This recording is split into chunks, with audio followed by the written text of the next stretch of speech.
So, Kimmi, thank you so much for coming and hanging out with me today. I'm really excited to have this conversation with you. So, we are in this conversation today about the concept of known and how each and every one of us have the desire to be known for something and by someone. But before we get into all that stuff, just introduce everyone to who you are. My name is Kimmi. I'm a divorced single mom of 2 boys, dog and a cat, and live in the Woodlands, and I'm a member of the Loft. Awesome.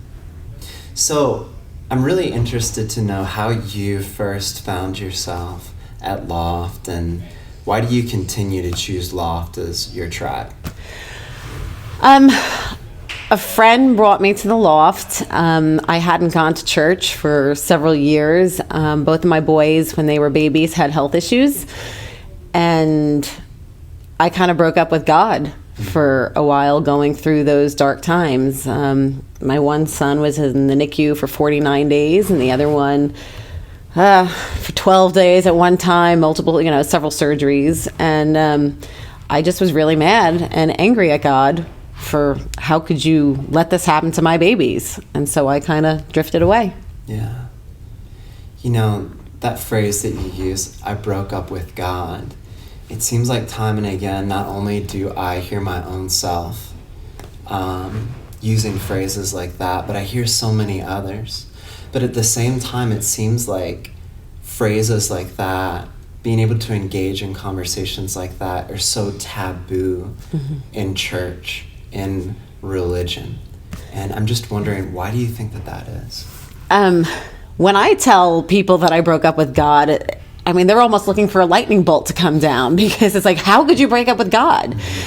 And God and I have conversation, and he knows that, I'm questioning, or we've had, just differences of opinion, I would say, on what's going on in my life or what I've seen. And I feel like if I can't be honest at a church or with my pastor, I feel like I'm almost being a hypocrite. Yeah. And the Loft, it allowed me to actually be honest with myself and be honest with others, because I feel like I can't get answers or work through my problems unless you or me, I can go and be honest and say, hey, this is where I'm at.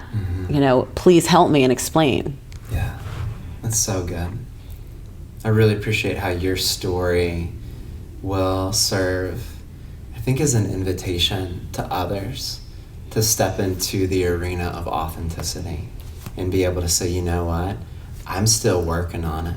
My faith, it is not perfect. It's always going to be a work in progress. And I just appreciate how your story will help others in their pursuit of God and the wrestling matches they find themselves in with God and faith and religion and the church. I think that's great.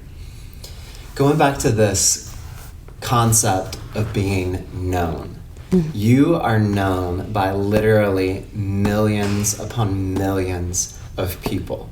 So you are a Survivor legacy, this show that has gained so much traction now, completing its 31st season, incredible ratings, and you're one of the stars of the show. So 2001 was your cameo appearance, the second season of the show, over 55 million viewers. That's incredible. And then this past year, for the 2015 Cambodia season, you were voted back on by popular opinion by thousands upon thousands upon thousands of people to get a second chance at $1 million. And so that level of being known, of having oneself out there, all the media attention, social media attention, it's something that a lot of people clamor for, especially people, I think, in my millennial generation. And so from one who has lived through all of that and experienced all of that, I'm just wondering, what was that like for you? It was very flattering to be voted back, but then it's kind of like a double-edged sword, because the people that voted me back also now think they know me.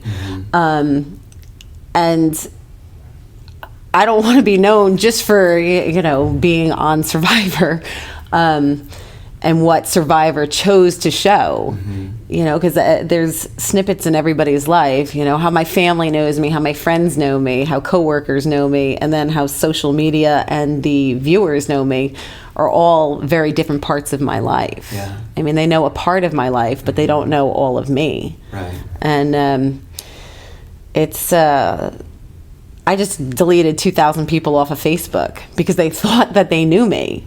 And they would, tell me things, and they would demand that I have conversation with them. And it's like, I'm not your friend. And if I was, this isn't how you would treat me. Right. So I think because I wasn't playing somebody, I was actually being myself on a reality show, that people generally thought they knew everything about me by what, the little snippets that they saw of me, playing this awesome game. I think it's interesting, the parallel between you being on a television show that is obviously video edited, cut for content, really leaning into specific edgy sound bites. Yeah. The parallel between that and an average person like me's own life. How I know that I do so much editing to be able to showcase the more shiny and flashy and flattering parts, and edit out some of the shameful parts and the painful experiences and the things that I'm embarrassed about. I mean, it's like on social media, everybody's posting, hey, my child got a 100 today and doing great. Very rarely do we show, hey, my son got detention or is failing English. It's always the roses and unicorns and rainbows. And they forget, to show the whole thing that gets you there. Yeah. So I think that what I'd like for people to know is this truth that as we wrestle with this desire to be known for something and to be known by someone, I hope that we can all rest in the fact that we are already known by Jesus, the one who made us exactly the way that he wanted us to be made. Yeah. And so during your time in Cambodia, I'm wondering if you had any touch points, experiences with God that helped you understand that concept of being known by God. When I was out there in Cambodia, the biggest blessing was actually being detached from society and all the noise in it. I prayed to God every day for strength, courage, wisdom, and patience. That was, the four things that in my day-to-day life at home that I need the work on, and then especially in this competition. But being out there, I mean, I was sleeping on a hammock made of fishnet between palm trees for 36 nights, 36 nights. And I was able to be in God's country and just be able to talk to him out loud without a cell phone, without interruption from my children or life. It was actually a tremendous blessing for me to have a little bit of growth with my relationship with God, because I feel like every day, you want it to continue and get stronger than it was the day before. And Cambodia was a tremendous blessing for that. That's awesome. I appreciate you coming and having this conversation with me and with the rest of our tribe. Before we sign off, do you have any final words? Just don't snuff my torch, okay? You won't be voted out of this tribe. Thank you. You have perpetual immunity. Thank you very much. So I appreciate it. All right. Okay.